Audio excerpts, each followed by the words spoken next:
Привет!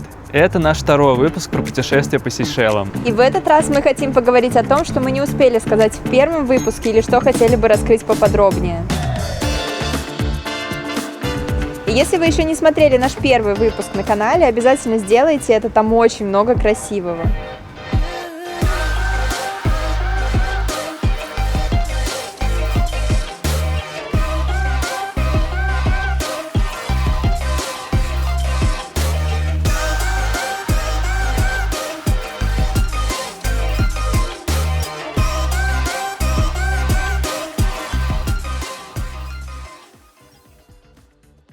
Сегодня мы подробно поговорим о том, насколько в действительности Сейшелы дорогие, включая билеты в страну, трансферы между островами, питание и многое другое. Также мы поговорим подробнее о том, как бронировать отели, в какой части острова и сколько действительно это стоит.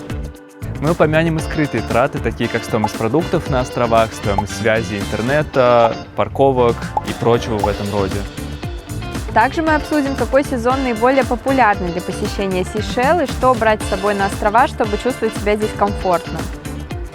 Информации будет много, но с ней можно смело отправляться на Сейшелы. И без лишних слов отправляемся на Сейшелы. Поехали! И сразу одна просьба, пожалуйста, подписывайтесь на наш канал, ставьте лайки, комментарии, ведь только так наше видео сможет увидеть большое количество людей. Ну а теперь вперед в путешествие! И прежде чем мы поговорим о самом интересном, а именно о ценах на Сейшелах, сразу упомянем, что официальная валюта в этой стране – это сейшельская рупия.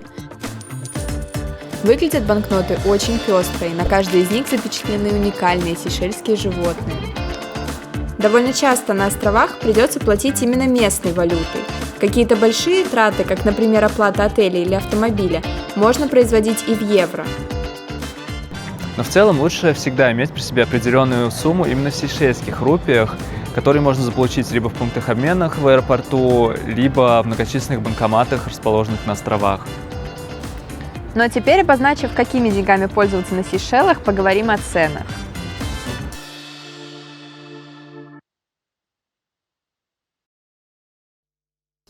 Сразу можно упомянуть, что Сейшелы – это не настолько дорогой курорт мира, как многие считают, но и далеко не самый дешевый.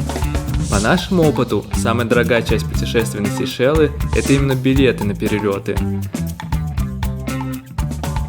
Долететь можно либо до Майе, главного острова Сейшел, либо до Праслин. И в зависимости от того, из какой точки Земли приходится вылетать, цена сильно варьируется. Для представления, стоимость перелета из Германии эконом-классом в обе стороны на человека может стоить достаточно дорого – от 1000 до 1600 евро. Но перелет туда и обратно на Майе из стран СНГ в большинстве случаев дешевле – в районе 600-800 евро. Очень важно не забывать, что перед отправкой на Сейшелы требуется подача обязательного заявления на получение разрешения на въезд. Это не является визой, как может показаться изначально, и податься на такое заявление можно онлайн через официальный сайт Министерства туризма Сейшел. Ссылку мы прикрепим в описании к этому видео. В целом же подача такого заявления стоит 10 евро на человека, если подаваться хотя бы за сутки до въезда. 35 евро, если хочется получить ответ в течение 6 часов, либо же 70 евро, если нужен срочный ответ в течение 1 часа. Лично мы забыли про своевременную подачу заявления на въезд в страну, и поэтому нам пришлось неприятно потратиться прямо перед регистрацией на рейс. Не повторяйте наших ошибок.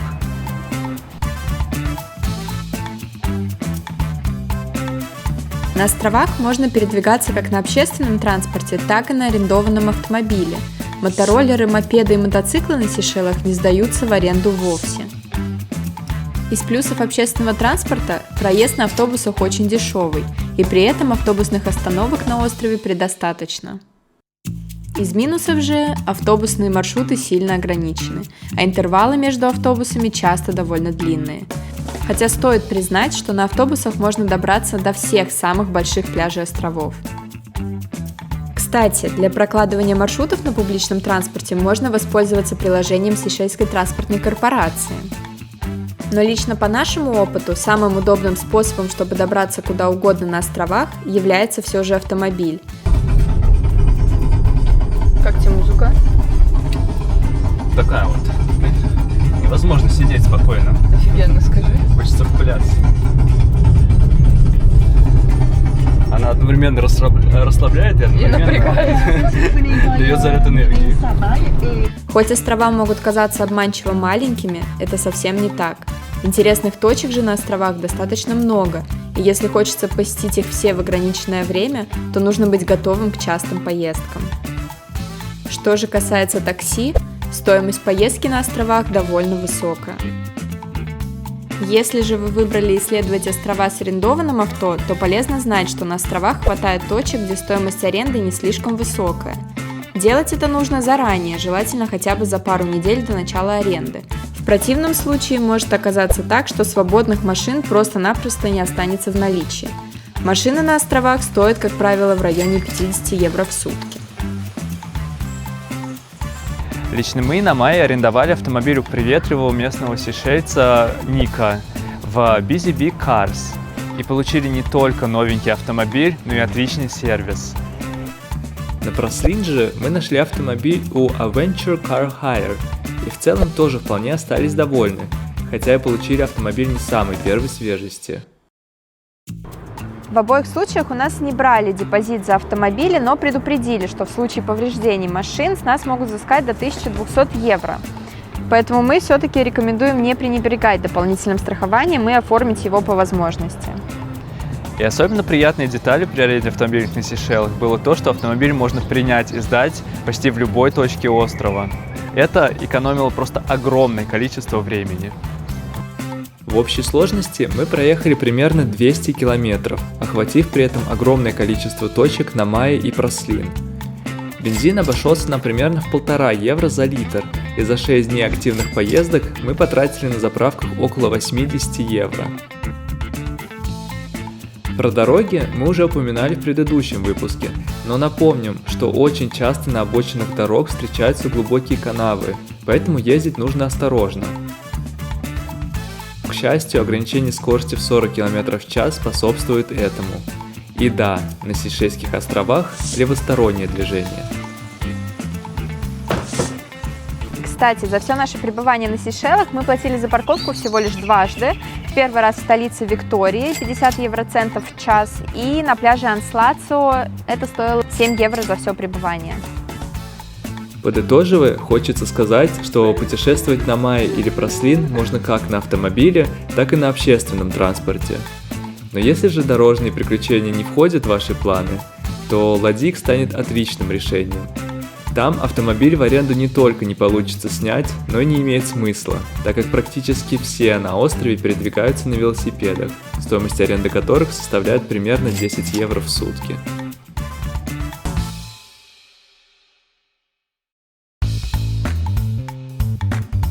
Если же вы так же, как и мы, хотите охватить сразу несколько островов Сейшел, то легче всего это сделать с помощью курсирующих между островами паромов. Между островами ходят в основном паромы фирм Cat Cocos и Cat Rose. Принципиальной разницы между ними нет. Мы купили билеты онлайн, просто выбрав из списка нужных нам маршрутов. Ссылку на ресурс мы, конечно же, прикрепим в описании. Плавание с Мая на Прослин в одну сторону обойдется примерно в 60-70 евро на человека, с Прослин на Ладик 16 евро, а с Ладик на Мая в районе 70-80 евро. В общем и целом, нужно иметь в виду, что для посещения всех 3 островов придется отложить как минимум 150 дополнительных евро на человека, хотя цены для детей, конечно же, ниже. Тут, кстати, стоит отметить, что с Мая на Прослин можно еще и долететь, но мы лично такой вариант не рассматривали. Поэтому да, передвигаться между островами Сейшел действительно недешево. Но мы убеждены, что это действительно стоит своих денег и делает пребывание на Сейшелах действительно незабываемым.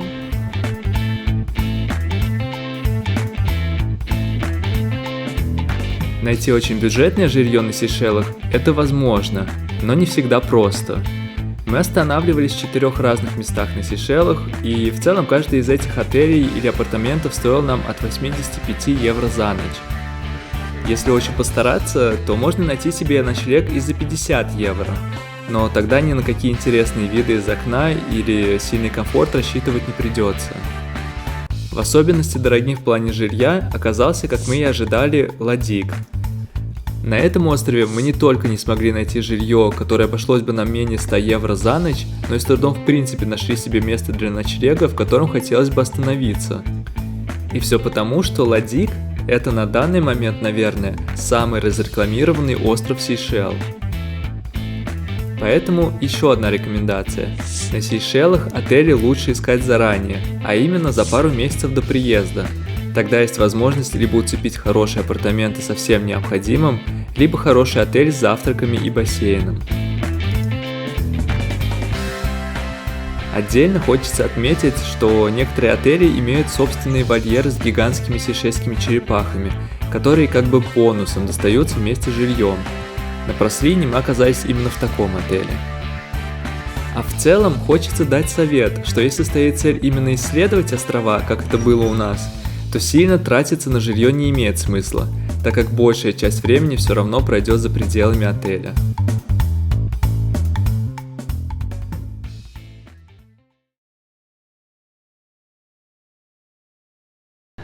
Еда, безусловно, является важной частью отпуска, и на Сейшелах почти как и везде есть два способа, как питаться.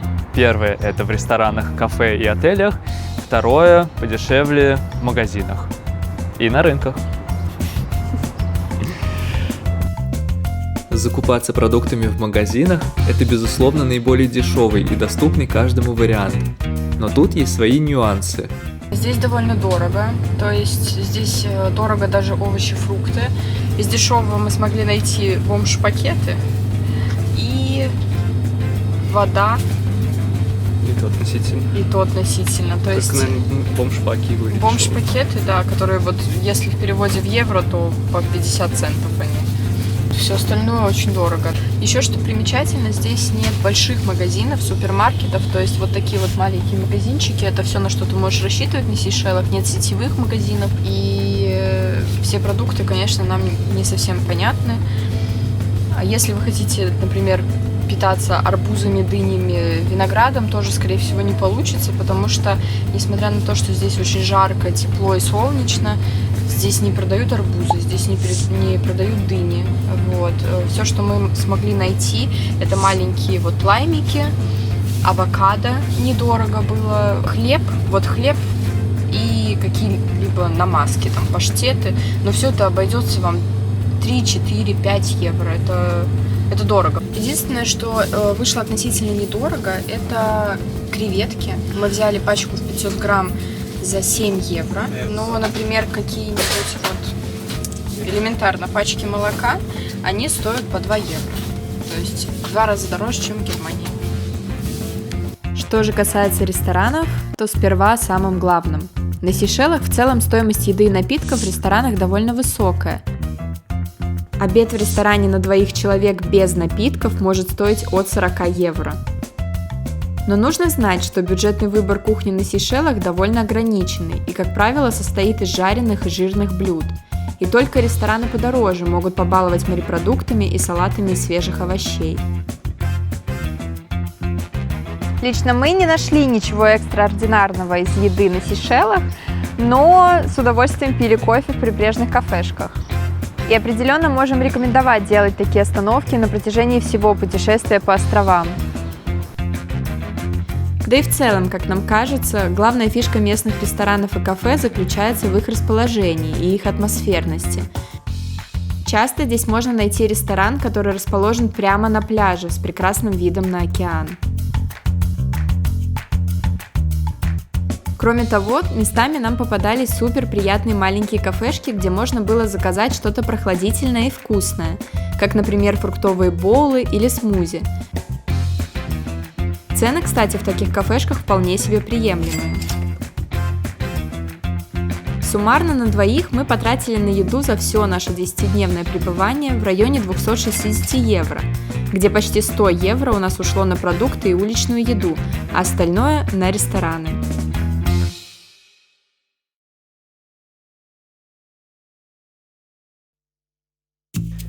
Выбор сезона для отправки на Сейшелы – это важный фактор, который нельзя недооценивать. В теории Сейшельские острова отлично подходят для отдыха круглый год, ведь температура воды остается выше 25 градусов в течение всего года. Да и температура воздуха остается комфортной и держится в районе 25-30 градусов. Практически же на Сейшелах часто выпадает большое количество осадков, и все пребывание на островах может пройти в серости тучи. Поэтому нужно иметь в виду, что сезон дождей на Сейшелах начинается примерно в январе и заканчивается в марте. В это время Сейшелы обильно поливает, и погода становится более ветреной и нестабильной. А вот с весны по осень на Сейшелах светит очень много солнца, что делает эти острова идеальным местом для пляжного отдыха.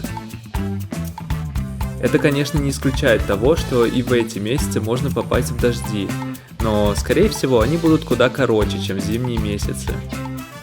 Мы провели 10 дней на Сейшелах в конце марта, и за все наше пребывание только 3 дня оказались пасмурными и дождливыми. И, наконец, нам хочется дать несколько маленьких общих советов касательно того, как облегчить себе организацию путешествия на Сейшелы.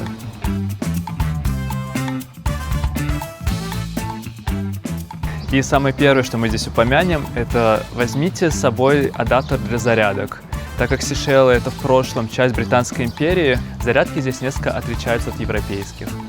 Если же, путешествуя по Сейшелам, вы не можете найти то или иное место, не стесняйтесь и обращайтесь к местным жителям. Они почти все говорят на английском, очень дружелюбны и всегда рады помочь. Кстати, не стоит брать с собой на пляже зонтики или палатки, так как почти на всех пляжах Сейшел есть естественная тень. И интересный факт, все пляжи на Сейшелах являются бесплатными и публичными. И чтобы выбрать лучшие из них, посмотрите наш первый выпуск о Сейшелах. И, наконец, по прибытии на Сейшелы не забудьте приобрести сим-карту. Это можно сделать в аэропорту. На Сейшелах доминирует оператор Cable & Wireless, симку которого можно приобрести не только в аэропорту, но также просто в городах. За 15 гигабайт интернета мы заплатили в районе 25 евро.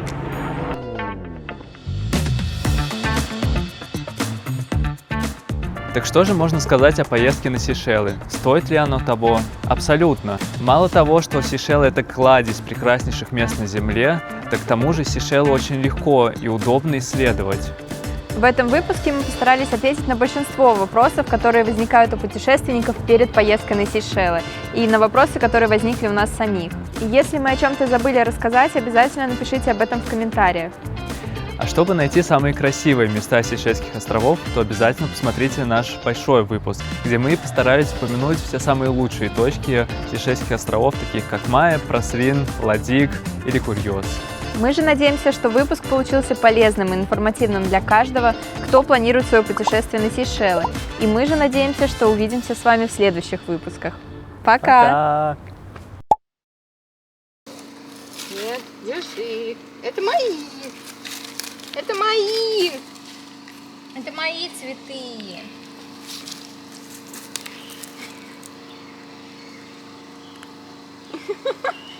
Ну ты, конечно, жопушница.